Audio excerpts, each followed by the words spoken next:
You can buy the game, the launch edition of the game. That is the base cost of the game, right? We've seen games go between $30 and now upwards towards $80 if you're a Nintendo fan. Lady Decade, Assassin's Creed Black Flag Resynced launch cost. Just the game. Just the game. And this is Ubisoft we're talking about. Mm-hmm.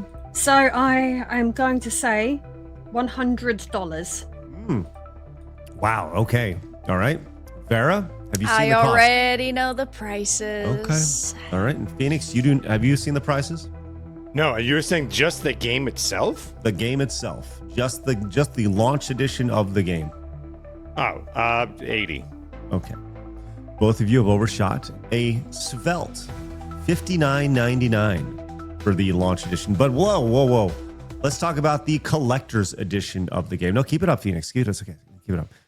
We have the collector's edition right here. It includes the game. By the way, deluxe edition of the game.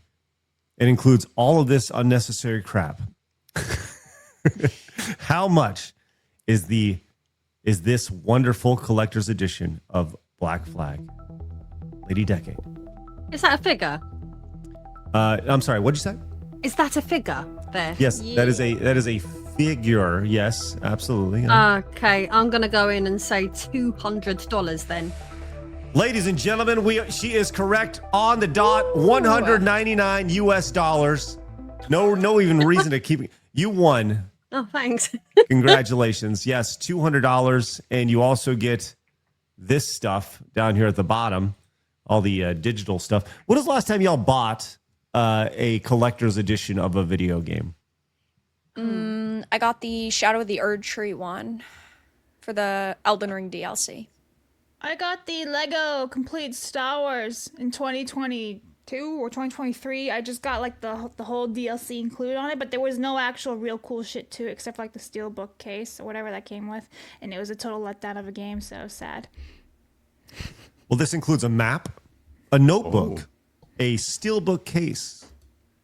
And in-game items also include a couple of costumes, a customization option for the Jackdaw, and a ship's cat pet. Fun. All right, that's great. You do get a large statue of Edward sitting on top of a treasure chest, and there we are. So, thoughts on the cat for your boat? I mean, shit, if they're trying to get me to spend money. Let's go. Well, There's no way in hell I'd give Ubisoft $1 more than they absolutely need. I would not buy a collector's edition of this game. I mean, I love the OG Black Flag, but at the same time, it's not worth $200. Well, you can pre-purchase this right now over on Steam. By the way, I love how the terminology has changed over the years from pre-order to pre-purchase now. You can buy it ahead of time, ready to go over on Steam. Pick it up right over there. It will be available coming soon, July 9th, 2026. I also not a huge fan of the monthly subscription. Obviously, you have Ubisoft Plus. You can get it on release day for $18 a month as well as some other games for $18 a month. Yeah, I think this actually leads to a larger conversation about like the game subscription service.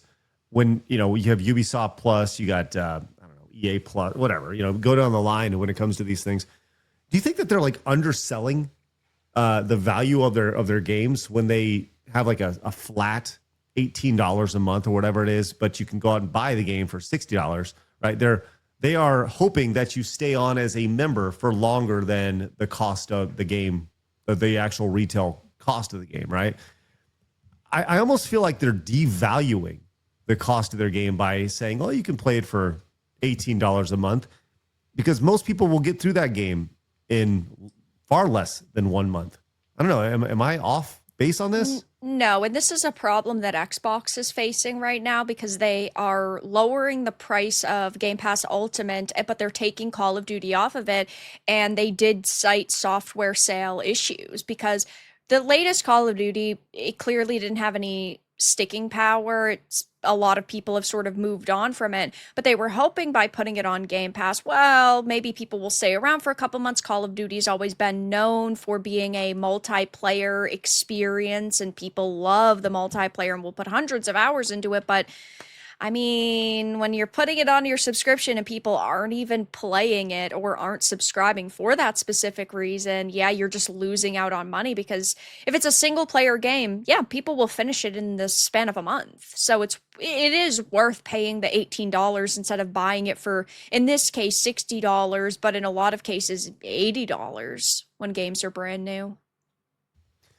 Are y'all subscribed to any of those platforms, Ubisoft Plus or anything like that? No, I've got Game Pass, and I pay for PlayStation Network as well, just so that we can play games downstairs, then be able to play it upstairs on the PlayStation in the bedroom sometimes. But apart from that, no, I would never even consider Do you have premium? paying for Ubisoft. You have the PlayStation. I'm not sure. I don't use the feature. Okay, I'm just letting you know because if you Yeah. do, you get Ubisoft Plus with it. Oh, I have Or no you idea. get some variation of it at least. I'll take a look then. But yeah, Well- it's not something that I would ever consider doing because I don't like Ubisoft games enough to want to do that. But I'm very much of the mentality that I actually feel like these subscription services have done more harm than they've done good. I understand the point of them and that they make gaming a lot more accessible to people who might not necessarily have been able to go out and buy a game. But I just feel like we're having an awful lot of issues now because of subscription services and live service bullshit and so on and so forth that we just don't need. And I wish it would just go back to just pay for the game and have the game. But again, Well, Chad, I want to know what you think because we do have first gameplay of Assassin's Creed Black Flag Resynced here. And I would love to hear your thoughts, Chad, on this. And Vera, you in particular. Let's see. They said it's more fluid than it was. Obviously, the video is extremely fluid as well. But we also, I'll pull that up in a second. We have One frame a minute. I know, dozens of frames. But you can see this is the original on the left, the resynced on the right, just the side by side of these things. Vera, what are your thoughts when you see this? I feel a bit mixed on it because I do think that it actually looks pretty decent, but at the same time, it's quite different. Edward moves a lot faster than he did in the original Black Flag, and there's more of an emphasis on doing things like utilizing parries to break enemies' guards, and so to me, it honestly kind of looks like a mix between Black Flag's OG gameplay and Assassin's Creed Shadows, like Yasuke and Noe combat, which I don't know, I just feel kind of mixed on. Like, if you're going to remake something, remake it the way that people remember it. But, I mean, maybe it'll be good. It just seems like a more standard, modern Ubisoft experience. Well, but did you like the Resident Evil 2 remake? I did, yeah. I mean, they changed mechanics entirely. Well, true. On that. It can work. It just, I haven't played it yet, so obviously I don't know how I feel about it until I've given it a shot. But yeah, I mean, sometimes remakes can alter things and change things around, but I also don't trust Ubisoft because a lot of Ubisoft games are very buggy, very glitchy, That's have a fair. lot of problems. And so, yeah, this might look like smooth sailing, no pun intended, but then it might come out and it might be so freaking broken that it's like, oh, well, the new combat doesn't even really matter because there's issues. There's a lot of talk about, some of the general consensus is that, like, the remake, at least the graphically, maybe not from a combat perspective, is that we saw Mal post this. They made it worse. Somehow they made it look Yeah, I'm worse. not impressed by at least what they're showing me here. I'm not impressed at all. Bring back the gaming piss filter. I'm sorry. It's so nostalgic and it just looks better than everything being avowed colored. Everything. it reminds me. Yeah. It reminds me of before, like Gears of War and all of like the gritty gritty sort of grayscale games came out, and back to when we was having like bright tropical colored things. I know there's a term for it, but I can't remember what it is.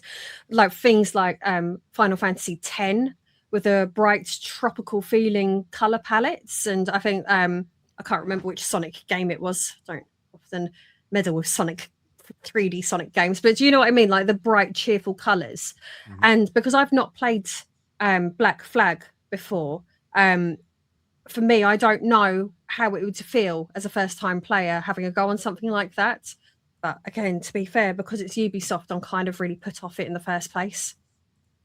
Well, I mean, they're going back to the well. They know that Black Flag was so, it's a classic, right? So what do you do when you need a hit? Go back to the well, get that out there. And I think that's what they're really hoping for, is that the nostalgia really shines through. So we'll see. Let us know your thoughts down in the comments. Obviously, we'd love to hear what you guys have to say about this. Are you guys interested in the remake, or are you guys just going to pass?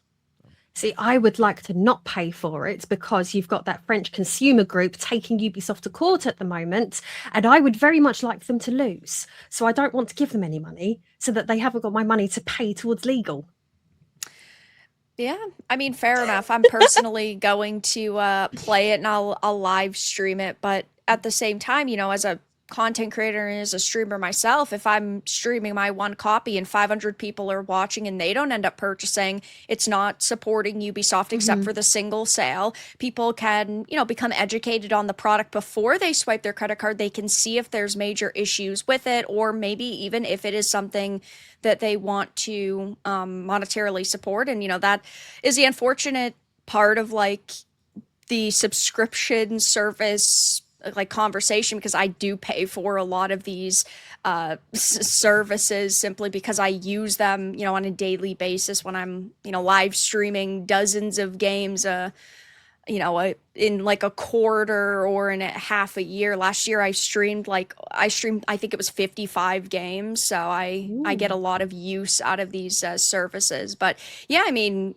Black Flag was a major hit when it came out, and Assassin's Creed Shadows definitely did not hit the mark for a lot of people. Plus, with the creative venture and the creative house with Tencent Vantage Studios, they're looking to make as much money as quickly as possible. And I think that now that Assassin's Creed is one of these series that is directly under the control of Tencent at this point, with the leadership shakeup, we're going to see a lot more remakes and remasters, and them, going back to the well, just because a lot of their new games are going so poorly for them. Like Shadows was a shitstorm, so they're looking to make as much money as quickly as possible.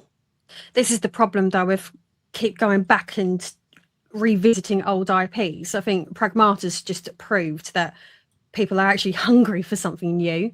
Oh yeah, and absolutely. So I'm really curious as to what the reception will be like of Black Flag and how successful it is, because I was hoping that more of the large development houses were going to actually start putting some effort into creating some brand new IPs for us now. Yeah. I'd love to have a conversation, not today, obviously, but I'd love to have a conversation at some point, maybe for a separate podcast or something, about games that you felt like had the potential but just missed something that you would love to see as a remake and actually get it right this time. I'd love to hear from the chat or ever in the future about that, because there's a number of games that you're like, so close to being great, but just missed this, need a little bit more time in the oven, and I'd love to hear some of that. Final Fantasy 13-3, I would say, would need that could do with. It's a playable game, but it just would have been a bit better. Final Fantasy 8 is a good example. That game was basically unfinished when it was shipped. So yeah, that's two off the top of my head. That's a interesting topic. Games that were like 90% there, they just didn't quite cross the finish line. Chat, let us know what you think.